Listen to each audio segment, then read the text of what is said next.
Hi friends, media ಜಗತ್ತಿಗೆ ಸ್ವಾಗತ.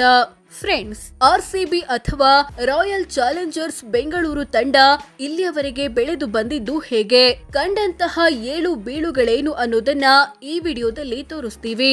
Interesting ಆಗಿರೋ ಈ ವಿಡಿಯೋವನ್ನ ಕೊನೆವರೆಗೂ ನೋಡಿ. ಅದಕ್ಕೂ ಮುನ್ನ ನೀವಿನ್ನು ನಮ್ಮ ಚಾನೆಲ್ಗೆ ಸಬ್ಸ್ಕ್ರೈಬ್ ಆಗಿಲ್ಲ ಅಂದ್ರೆ ಈಗ್ಲೇ ಸಬ್ಸ್ಕ್ರೈಬ್ ಆಗಿ. ಸೀಸನ್ 1 2008ರಲ್ಲಿ ಐಪಿಎಲ್ ಶುರುವಾದಾಗ ಆರ್ಸಿಬಿ ತಂಡವನ್ನ ಮುನ್ನಡೆಸಿದ್ದು ಕನ್ನಡಿಗ ರಾಹುಲ್ ದ್ರಾವಿಡ್. ಮೊದಲ ಸೀಸನ್ನಲ್ಲಿ ತಂಡದ ಪ್ರದರ್ಶನ ಚೆನ್ನಾಗಿರಲಿಲ್ಲ. 8 ತಂಡಗಳ ಪೈಕಿ ಪಾಯಿಂಟ್ಸ್ ಟೇಬಲ್ನಲ್ಲಿ 7ನೇ ಸ್ಥಾನ ಪಡೆದಿತ್ತು. ಸೀಸನ್ 2 2009ರಲ್ಲಿ ನಡೆದ ಐಪಿಎಲ್ ಸೀಸನ್ 2ನ ಆರಂಭಿಕ ಹಂತದಲ್ಲಿ ಕೆವಿನ್ ಪೀಟರ್ಸನ್ ಆರ್ಸಿಬಿ ಕ್ಯಾಪ್ಟನ್ ಆಗಿದ್ರು. ಸತತ ಸೋಲಿನ ಹಿನ್ನೆಲೆ ಅನಿಲ್ ಕುಂಬ್ಳೆಗೆ ಕ್ಯಾಪ್ಟನ್ಸಿ ಕೊಡಲಾಯಿತು. ಇದರ ಬೆನ್ನಲ್ಲೇ ಆರ್ಸಿಬಿ ಫೈನಲ್ ಪ್ರವೇಶಿಸಿತು. ಆದ್ರೆ ಫೈನಲ್ ನಲ್ಲಿ ಡೆಕ್ಕನ್ ಚಾರ್ಜರ್ಸ್ ವಿರುದ್ಧ ಕೇವಲ 6 ರನ್ಗಳಿಂದ ಸೋತು ರನ್ನರ್ ಅಪ್ ಅಥವಾ 2ನೇ ಸ್ಥಾನ ಪಡೆಯಿತು. ಸೀಸನ್ 3 2010ರಲ್ಲಿ ಅನಿಲ್ ಕುಂಬ್ಳೆನೆ ಕ್ಯಾಪ್ಟನ್ ಆಗಿ ಮುಂದುವರೆದ್ರು. ಇವರ ನಾಯಕತ್ವದಲ್ಲಿ ಮತ್ತೊಮ್ಮೆ ಪ್ಲೇ ಆಫ್ ಪ್ರವೇಶಿಸಿದ ಆರ್ಸಿಬಿ 3ನೇ ಸ್ಥಾನಕ್ಕೆ ತೃಪ್ತಿ ಪಡ್ಕೊಳ್ಬೇಕಾಯ್ತು. Season 4 2011ರಲ್ಲಿ Daniel Vettori RCB captain ಆದ್ರು. ಮತ್ತೊಮ್ಮೆ ಉತ್ತಮ ಪ್ರದರ್ಶನ ತೋರಿದ ತಂಡ 2ನೇ ಬಾರಿ ಫೈನಲ್ ಪ್ರವೇಶಿಸಿತು. ಆದ್ರೆ ಕೊನೆ ಕಾಳಗದಲ್ಲಿ ಚೆನ್ನೈ ವಿರುದ್ಧ 58 ರನ್ಗಳಿಂದ ಸೋತು 2ನೇ ಸ್ಥಾನ ಪಡೆಯಿತು.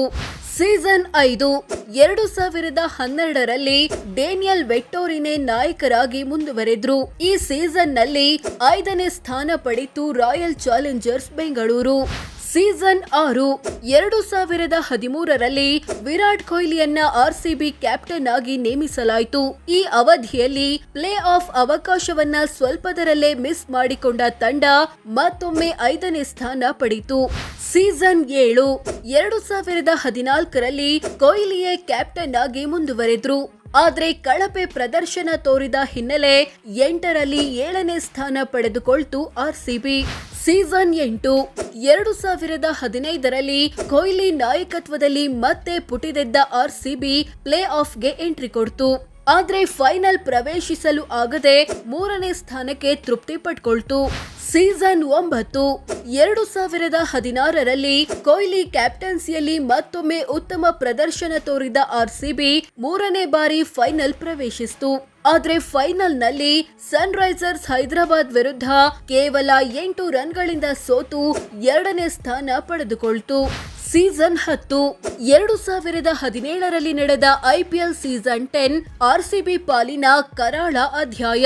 ಕೊಹ್ಲಿ ಮತ್ತು ಶೇನ್ ವ್ಯಾಟ್ಸನ್ ಕ್ಯಾಪ್ಟನ್ ಆಗಿದ್ದ ಈ ಆವೃತ್ತಿಯಲ್ಲಿ ಬೆಂಗಳೂರು ತಂಡ ಕೊನೆ ಸ್ಥಾನವಾದ 8ನೇ ಸ್ಥಾನ ಅಲಂಕರಿಸಿತು. ಸೀಸನ್ 11 2018ರಲ್ಲಿ ಕೊಹ್ಲಿ ನಾಯಕತ್ವದ ರಾಯಲ್ ಚಾಲೆಂಜರ್ಸ್ ಬೆಂಗಳೂರು 6ನೇ ಸ್ಥಾನಕ್ಕೆ ಬಂತು. ಸೀಸನ್ 12 2019ರಲ್ಲಿ ನಡೆದ ಸೀಸನ್ 12 ಕೂಡ ಆರ್ಸಿಬಿ ಪಾಲಿನ ಕರಾಳ ಅಧ್ಯಾಯ. ಕೊಹ್ಲಿ ನಾಯಕತ್ವದಲ್ಲಿ ಆಡಿದ ಆರ್ಸಿಬಿ ಮತ್ತೊಂದು ಬಾರಿ ಕೊನೆ ಸ್ಥಾನವಾದ 8ನೇ ಸ್ಥಾನಕ್ಕೆ ಹೋಯಿತು. ಸೀಸನ್ 13 2020ರಲ್ಲಿ ಕೊಹ್ಲಿ ಕ್ಯಾಪ್ಟನ್ಸಿಯಲ್ಲಿ ಮೇಲಕ್ಕೇರಿದ ಆರ್ಸಿಬಿ ಪ್ಲೇ ಆಫ್ಗೆ ಎಂಟ್ರಿ ಕೊಡ್ತು. ಆದ್ರೆ ಫೈನಲ್ ಪ್ರವೇಶಿಸಲು ಆಗದೆ 4ನೇ ಸ್ಥಾನ ಪಡೆದುಕೊಳ್ತು. ಸೀಸನ್ 14 2021ರಲ್ಲಿ ಕೊಹ್ಲಿ ನಾಯಕತ್ವದಲ್ಲಿ ಮತ್ತೊಮ್ಮೆ ಕ್ವಾಲಿಫೈಯರ್ಗೆ ಎಂಟ್ರಿ ಕೊಡ್ತು ಆರ್ಸಿಬಿ. ಆದ್ರೆ ಈ ಸಲವೂ ಫೈನಲ್ ಪ್ರವೇಶ ಸಾಧ್ಯವಾಗಲಿಲ್ಲ. 4ನೇ ಸ್ಥಾನದಲ್ಲಿ ಉಳಿತು.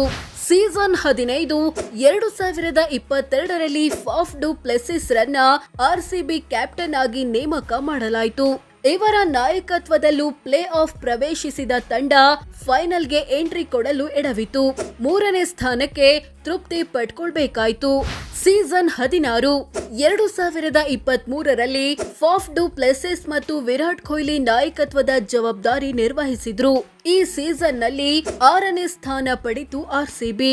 ಸೀಸನ್ 17 2024ರಲ್ಲಿ ಫಾಫ್ ಡು ಪ್ಲೆಸಿಸ್ ನಾಯಕತ್ವದ ತಂಡ ಪ್ಲೇ ಆಫ್ಗೆ ಎಂಟ್ರಿ ಕೊಡ್ತು. ಆದ್ರೆ ಈ ಬಾರಿಯೂ ಫೈನಲ್ ಪ್ರವೇಶಿಸಲು ಆಗದೆ 4ನೇ ಸ್ಥಾನ ಪಡೆದುಕೊಳ್ತು. ಸೀಸನ್ 18 2025ರ ಸೀಸನ್ 18 ನಲ್ಲಿ ರಜತ್ ಪಾಟಿದಾರ್ ಮತ್ತು ಜಿತೇಶ್ ಶರ್ಮಾ ನಾಯಕತ್ವದ ಆರ್ಸಿಬಿ ತಂಡ 4ನೇ ಬಾರಿ ಫೈನಲ್ ಪ್ರವೇಶಿಸಿದೆ.